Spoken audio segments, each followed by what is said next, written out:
than Richard, right? And so Richard needs to press his point to Rybish that this is the way things are going to go. And like he says, give me your opinion. If you're totally fucked, I will replace you. I won't even kill you. But Rybish surprises Richard when he says, it might be time to try things another way anyways. After all, nobody hates the fighting more than the ones doing it, and peace would be pretty nice for all of us guys, because then we're just hanging out getting paid. Yeah. We don't even got to kill people, and not killing people would be super great. Or worrying about getting killed. I didn't even, yes, exactly. I don't want to get stabbed today, so yeah, let's do that. Yeah. They all want peace all the time, they just can't dwell on it, or they will, get soft and get killed. Right. I mean, that's the bad thing, so. Going soft? Well, that and getting killed. Yeah. In a way, they're kind of one and the same, Yeah. That's great. So he makes a comment about how doing all that killing makes you wonder if there's really anything to you but the killing. You're just some kind of, monster. Yeah. After all this time, just being savage all the time. Yeah, it's probably not great for you. No. Mentally at all. I don't think so. People go way off the deep end. Okay, I've been listening to this podcast about serial killers, and some of these serial killers just killed one person on accident this one time, younger, before time, but then they realize how easy it is to do, and then they just, their brain just goes.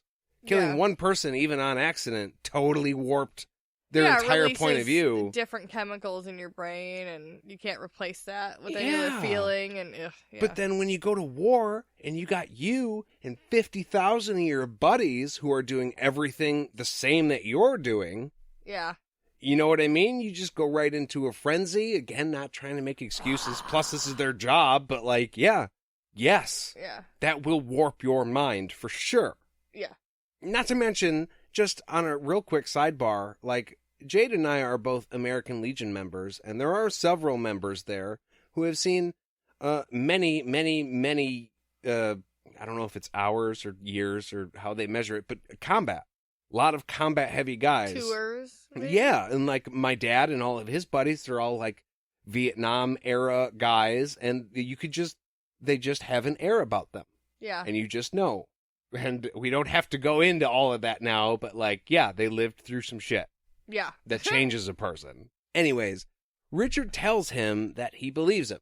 Probably because it seems scary close to how he feels about all the killing he has to do as the Seeker. Yeah, I mean, I think we've read him thinking that he's a monster, numerous times before, being I'm such a terrible person for all the killing. Which is crazy because from the first book, he was like, I will not be an assassin. Yeah. He was so snappy about, I won't even kill one person. And now he's got this nickname, no, you kill all the people. Bringer of death. So the general is glad, right, that even though Richard is super good at killing, no. Hey, he's really good at killing. Yeah, he's I saw that shit. Yeah. That he doesn't relish it. He's not happy about it. It's something he has to do. Yeah. But he's not let's go murder some fuckers. Yeah. It's a job in every sense of the word. Yeah, I think it's really cool to have your leader be able to fight with you.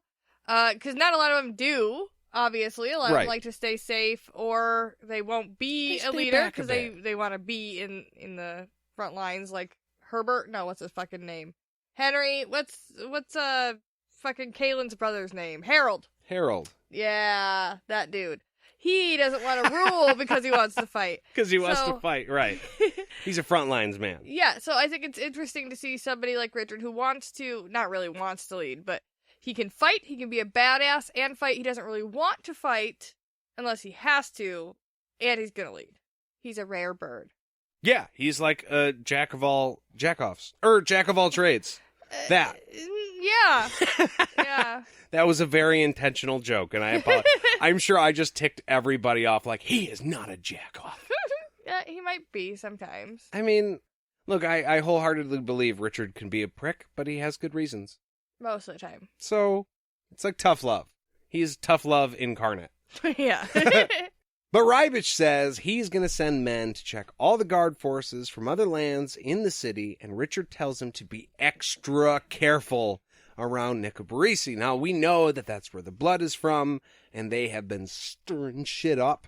So, like, plus Lunetta, be wary, because we don't fully know the extent of her power yet, so, like, that's going on.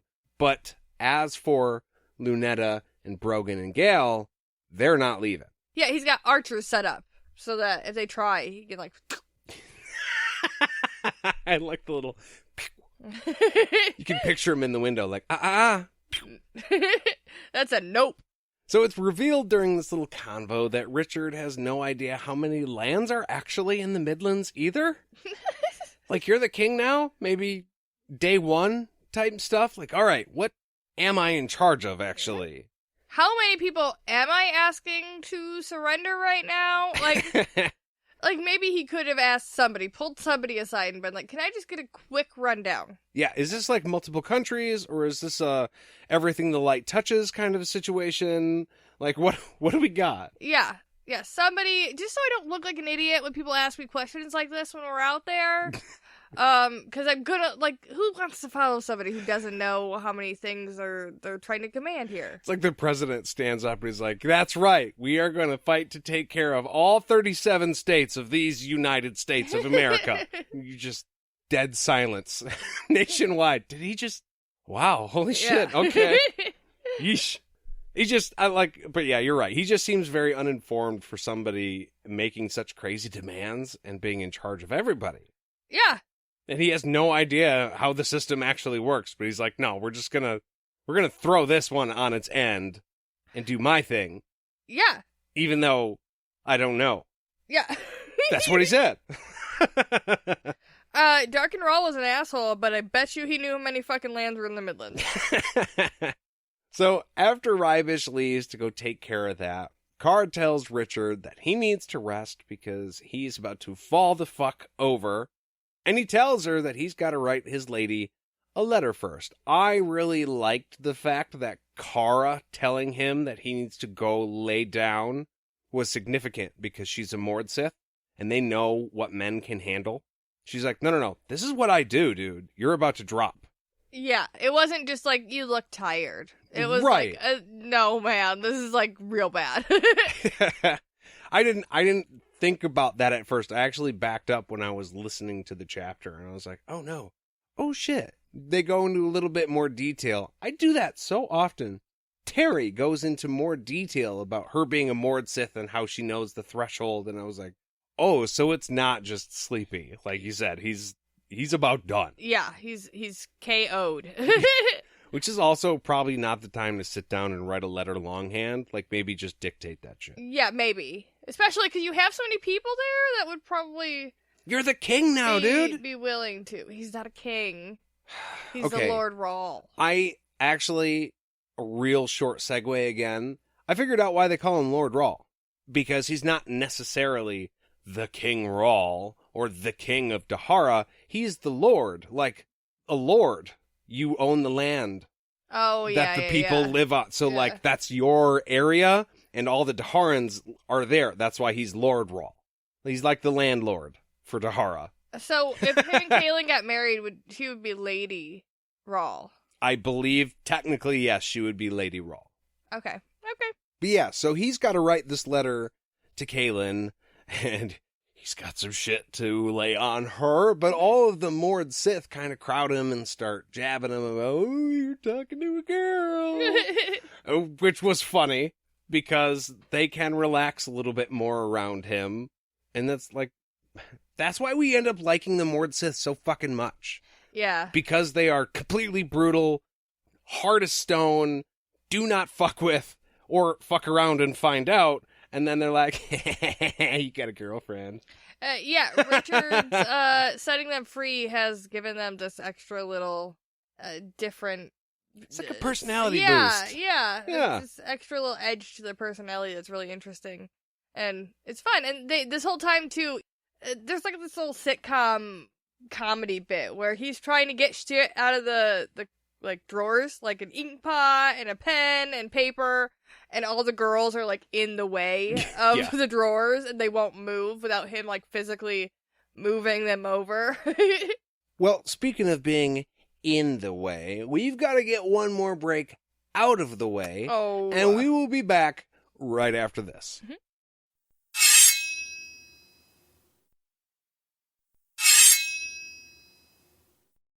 And we are back. So, Richard suggests that the Mord Sith need sleep too.